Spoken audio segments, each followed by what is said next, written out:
Hello friends, मैं मोनिका, आपकी gardener दोस्त। आज आपसे हिबिस्कस के बारे में बात करूंगी, जिसे गुड़हल भी कहते हैं। इसकी केयर के बारे में बात करूंगी। ये बहुत ही खूबसूरत परमानेंट फ्लावरिंग प्लांट है और मेरे हिसाब से हर घर में ये पौधा होना बहुत ज़रूरी है। ये इजी टू ग्रो प्लांट भी है और थोड़ी सी इसका हमको पता होना चाहिए कि किस तरह से उगाना है। तो अगर हमें नहीं पता होता तो कई बार फ्लावर कम आते हैं, कई बार फ्लावर गिर जाते हैं। तो इसको कटिंग से कैसे लगाना हमें पता नहीं होता। तो ये जो पौधा है, इसकी कंप्लीट केयर क्या होनी चाहिए, किस तरह से हम इसको उगाएं, क्या इसमें प्रॉब्लम्स आती हैं, आज मैं इस सारी के बारे में आपसे बात करूंगी। ये समर फ्लावरिंग प्लांट है, समर्स में फ्लावर करता है। देखिए कितने सारे फ्लावर्स आ रहे हैं इसमें।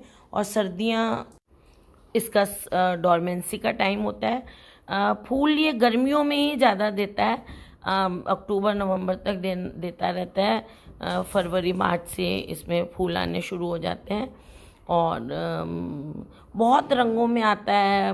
आजकल जो हाइब्रिड वाले जो आते हैं वो बहुत रंगों के आते हैं, बड़े खूबसूरत शेड्स में आते हैं। लेकिन सबसे आसान जो होते हैं वो देसी वाले आप लगाएं। तो चलिए फिर शुरू करते हैं। ये जो प्लांट है ये उस बड़े वाले प्लांट का की कटिंग से बनाया हुआ है। ये देखिए, इसका फ्लावर देख के आपको पता चल जाएगा कि ये उसी प्लांट की कटिंग से बनाया हुआ है। और अभी मैंने इसको पानी दिया है, पत्तियां इसकी थोड़ी ड्रूप हो रही थी, तो अब पानी दिया है। अब ये धीरे धीरे खड़ा होगा और गमले में लगा हुआ है ये। तो हिबिस्कस, जैसे मैंने कहा कि बहुत खूबसूरत प्लांट होता है हमारे गार्डन में लगाने के लिए।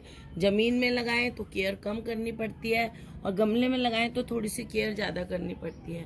ज़मीन में इसको ऐसी जगह लगाएं जहां इसको कम से कम 6 घंटे की धूप मिले, तभी ये फ्लावरिंग करेगा।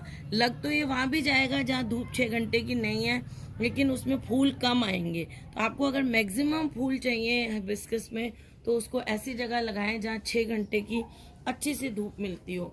और गमले में अगर लगा रहे हैं तो गमले को भी ऐसी जगह में रखें जहाँ पर उसको 6 घंटे की धूप मिलती हो। और अगर ऐसा हो जाए कि बिल्कुल दोपहर जब होती है ना, गर्मी एकदम 1-2 बजे, उस टाइम अगर थोड़ी सी इस पे छाया आती हो, ऐसी जगह पे अगर हम लगाएं, बाकी सारा दिन धूप, बिल्कुल धूप में थोड़ी सी छाया, तो वो इसके लिए बिल्कुल आइडियल कंडीशन रहती है। और वैसे अगर ऐसी कोई जगह नहीं है तो कोई ऐसा नहीं है, आप इसको ऐसी धूप में लगाएं। तो अगर छाया में लगाएंगे तो उल्टा ये फ्लावरिंग नहीं करेगा, धूप में ये फ्लावरिंग अच्छी करता है। और हिबिस्कस जो है वो इसको जो है ह्यूमिड और वार्म कंडीशंस अच्छी लगती हैं। मतलब इसको इसके चारों ह्यूमिडिटी भी रहे इसके चारों तरफ और गर्मी भी रहे, वो इसको अच्छा लगता है। उसके लिए जैसे ज़मीन पे लगा हुआ है तो ज़मीन से जो मॉइस्चर उठता है वही इसको जो है वो ह्यूमिडिटी देता है। गमले में अगर लगा हुआ है तो इसको पानी की कमी नहीं रहनी चाहिए, इसकी मिट्टी हमेशा हल्की सी मॉइस्ट रहनी चाहिए। जैसे ही ऊपर की लेयर थोड़ी सी सूखने लगे इसमें पानी दे दें। बहुत ज़्यादा इसको पानी नहीं मिलेगा, फिर पत्तियाँ इसकी मुरझा जाएंगी, तो फिर उससे फूल कम खिलते हैं। तो पानी की इसमें कमी नहीं रहनी चाहिए हिबिस्कस में, ये बहुत ज़रूरी है। इसके लिए इसकी जो मिट्टी है वो जब आप बनाएं तो उसमें 1 हिस्सा मिट्टी लें, 1.5 हिस्सा खाद लें और 1 हिस्सा रिवर सैंड लें। खाद थोड़ी सी ज़्यादा डालें क्योंकि ये जो है हैवी फीडर प्लांट है, इसको थोड़ी सी एसिडिक मिट्टी चाहिए और अच्छी ज़्यादा खाद वाली मिट्टी चाहिए। वर्मी कंपोस्ट आप 1.5 हिस्से से भी थोड़ी सी ज़्यादा डाल देंगे तो भी इसके लिए, वर्मी कंपोस्ट हो या गोबर की खाद हो जो भी, तो वो और अच्छा रहेगा। थोड़ी सी नीम खली डाल दें उसमें 100-200 ग्राम, और तो एक आधा जैसे 12 इंच का गमला है तो आधा चम्मच फंजीसाइड पाउडर, और इतना बड़ा गमला है तो 1 छोटा चम्मच फंजीसाइड। ये 16 इंच के गमले में लगा हुआ है वो डाल दें और इस तरह से इसका सॉइल मिक्सचर तैयार हो जाएगा। वो थोड़ा सा एसिडिक भी होगा और जो खाद हमने डाली है 1.5 हिस्सा, वो मॉइस्चर को भी होल्ड करती है। खाद का काम होता है न्यूट्रिशन देना और मॉइस्चर को होल्ड करना। तो मॉइस्चर को जब वो होल्ड करेगी तो वो मॉइस्चर इसको बहुत पसंद है। इसकी मिट्टी बिल्कुल सूखनी नहीं चाहिए और गमला ऐसा होना चाहिए जो वेरी वेल ड्रेन्ड हो, अच्छी तरह ड्रेनेज हो जाए।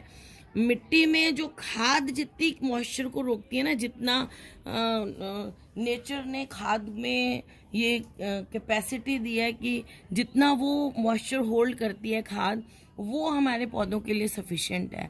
उससे एक्स्ट्रा जो पानी है अगर मिट्टी में रुकता है तो पौधे की जड़ जो है वो गल जाएगी। इसलिए जिस गमले में इसको लगाएं उसका ड्रेनेज सिस्टम बहुत अच्छा होना चाहिए। एक्स्ट्रा पानी, कई बार क्या होता है ऊपर से हमें लगता है कि पानी नीचे चला गया है और मिट्टी मॉइस्ट ही है, ज़्यादा गीली नहीं है, लेकिन डीप अंदर अगर हम देखें, जैसे इतनी 4 इंच नीचे तक देखें, तो हमें पता चलता है कि नीचे तो मिट्टी में पानी है बहुत ज़्यादा। उससे कई बार पौधे मर जाते हैं। इसलिए ड्रेनेज जो होता है हमारे गमले का अच्छा होना चाहिए। अगर हमें लग रहा है कि ऊपर से मिट्टी सूखी है तो वो उसमें पानी सच में कम होना चाहिए। मिट्टी में नीचे पानी, ऐसा नहीं है होल बंद है और पानी इकट्ठा है, तो उससे हमारा जो पौधा है वो गल जाता है। दूसरी चीज़ है कि हिबिस्कस को जो है हल्का सा रूट बाउंड कंडीशन अच्छी लगती है, थोड़ी सी। ऐसा नहीं है जैसे बोगनविलिया की हम बात करते हैं कि उसको छोटे गमले में लगाओ तो उसको रूट बाउंड कंडीशन अच्छी लगती है। जितना रूट बाउंड होगा उतना ज़्यादा जो है बोगनविलिया में फ्लावर आएंगे। इसमें ऐसा नहीं है। इसको आप बहुत ज़्यादा बड़े गमले में भी नहीं लगाएं। जैसे रूट इतनी सी है आपके पौधे की और आपने उसको बहुत बड़े 12 इंच के गमले में लगा दिया, इसका मतलब है इसकी रूट इतनी है। अगर देखिए रूट बॉल अगर हिबिस्कस का इतना है तो उसको इतने गमले में लगाना है, मतलब जितना उसका रूट बॉल है उससे थोड़े से बड़े गमले में लगाना है। ऐसा नहीं है इतना सा रूट बॉल है और आपने 12 इंच के गमले में लगा दिया।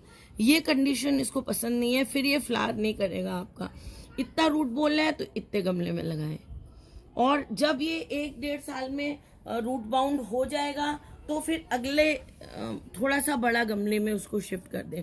बहुत बहुत बड़े गमले में एकदम से शिफ्ट नहीं करना है हिबिस्कस को, नहीं तो आपका हिबिस्कस फूल नहीं देगा, सिर्फ उसमें पत्तियां होंगी। इवन मैं तो कह रही हूँ वो ग्रोथ भी अच्छी नहीं लेगा। आप उसमें पानी डालते जाएंगे, वो ओवर वाटरिंग हो जाएगी। तो इसको ऐसी कंडीशन पसंद है कि हल्का सा रूट बाउंड टाइप होना चाहिए। एक्चुअल में रूट बाउंड नहीं हो, लेकिन इतनी अगर रूट सिस्टम है तो इतना गमला हो, बहुत बड़ा नहीं हो। तो मुझे लगता है ये बात आप समझ गए होंगे जो मैं कहना चाह रही हूँ। और टेम्परेचर तो ये थोड़ा सा वार्म एरियाज में, इसलिए ये गर्मियों में फ्लावरिंग करता है। सर्दियों जो है वो इसका डॉर्मेंसी का टाइम होता है। और वाटरिंग जो है जब हिबिस्कस के पौधे में ज़्यादा फूल आ रहे होते हैं, जब कलियां ज़्यादा आ रही होती हैं, देखिए इसमें भी अब ये कलियां आनी शुरू हो गई हैं, तो जितनी ज़्यादा इसमें कलियां आ रही होती हैं, फूल खिल रहे होते हैं, उन दिनों हिबिस्कस को पानी ज़्यादा चाहिए होता है। और जब इसका ग्रोइंग टाइम नहीं होता है, फ्लावर वगैरह नहीं आ रहे होते हैं, जैसे सर्दियों का टाइम है, तब इसको जो है वो पानी कम चाहिए होता है। उन दिनों सर्दियों में इसको पानी कम देना है। मिट्टी बिल्कुल ऊपर की सूखी दिखे तो देना है, और फर्टिलाइज़र तो बिल्कुल नहीं देना है सर्दी के मौसम में। और गर्मियों में इसको डेली पानी देना है, रोज़ पानी देना है।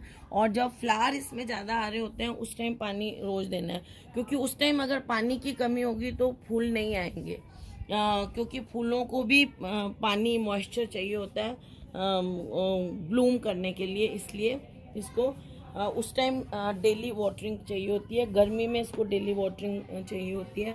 और गर्मियों में तो सुबह के टाइम अगर आप इसको जो है पानी दें तो थोड़ा सा नहला भी सकते हैं साथ में, मतलब इस पर फ्लावर पानी जो है वो मिस्टिंग भी कर सकते हैं, वो बहुत अच्छा रहता है। और विंटर्स में तभी देना है जब मिट्टी ऊपर से आपको सूखी दिखे टच करने से। ये और फर्टिलाइज़र की मैं बात करूँ तो ये हैवी फीडर प्लांट है। इसको महीने में 2 बार लिक्विड फर्टिलाइज़र दें आप, और 2 बार तो लिक्विड फर्टिलाइज़र दें अगर गमले में है तब की बात करनी हूँ। ज़मीन में तो क्या होता है, जड़ें ज़्यादा डीप चली जाती हैं तो बहुत ज़्यादा महीने में 1 बार थोड़ा सा सूखी खाद दे दें तो चल जाता है। तो गमले में अगर आपका पौधा है तो इसको फर्टिलाइज़र ज़्यादा देना पड़ेगा। महीने में एक बार तो आप 1 मुट्ठी या 2 मुट्ठी वर्मी कंपोस्ट या गोबर की खाद अच्छी सड़ी हुई दे सकते हैं। उसमें थोड़ा सा नीम खली मिला लें, 2-4 चम्मच, वो महीने में एक बार दे दें। और 15 दिन में एक बार इसको लिक्विड फर्टिलाइज़र देना पड़ेगा। वो लिक्विड फर्टिलाइज़र NPK 90-90-19 भी हो सकता है और गोबर से बनाया हुआ लिक्विड फर्टिलाइज़र भी हो सकता है, जो मैं दिखाती हूँ आपको और मैं देती भी हूँ। तो ये जो है वो फर्टिलाइज़र इसको ज़्यादा चाहिए। सिर्फ सर्दी में इसको फर्टिलाइज़र नहीं देना है आपको। सर्दी के मौसम में फर्टिलाइज़र देने से पौधा आपका मर सकता है, तो उसमें आप फर्टिलाइज़र बिल्कुल ना दें, क्योंकि ये डोरमेंसी में होता है। तो आप फर्टिलाइज़र देंगे भी तो आपका पौधा उस फर्टिलाइज़र को यूज़ नहीं कर पाएगा, उल्टा मिट्टी में सॉल्ट फॉर्मेशन हो जाएगा।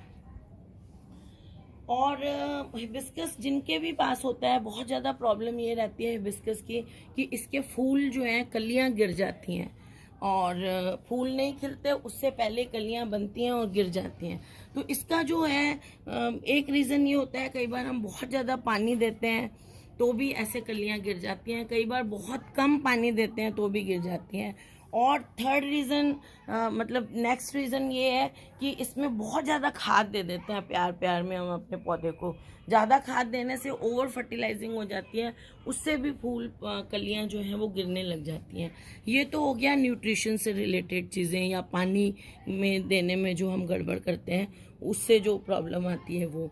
और क्या होता है, इसमें पेस्ट भी लग जाते हैं। 2 तरह के पेस्ट होते हैं खासकर। वैसे इसमें स्पाइडर माइट्स, एफिड्स भी बहुत लगते हैं, वो तो दिख जाते हैं यहाँ ग्रोइंग पॉइंट पे, यहाँ लगे हुए ब्लैक एफिड्स दिख जाते हैं। स्पाइडर माइट्स हो तो इसके पीछे आपको छोटा छोटा कॉटन की ग्रोथ जैसे वो दिखता है।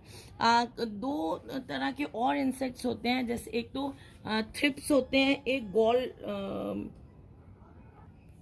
गॉल मिज होते हैं।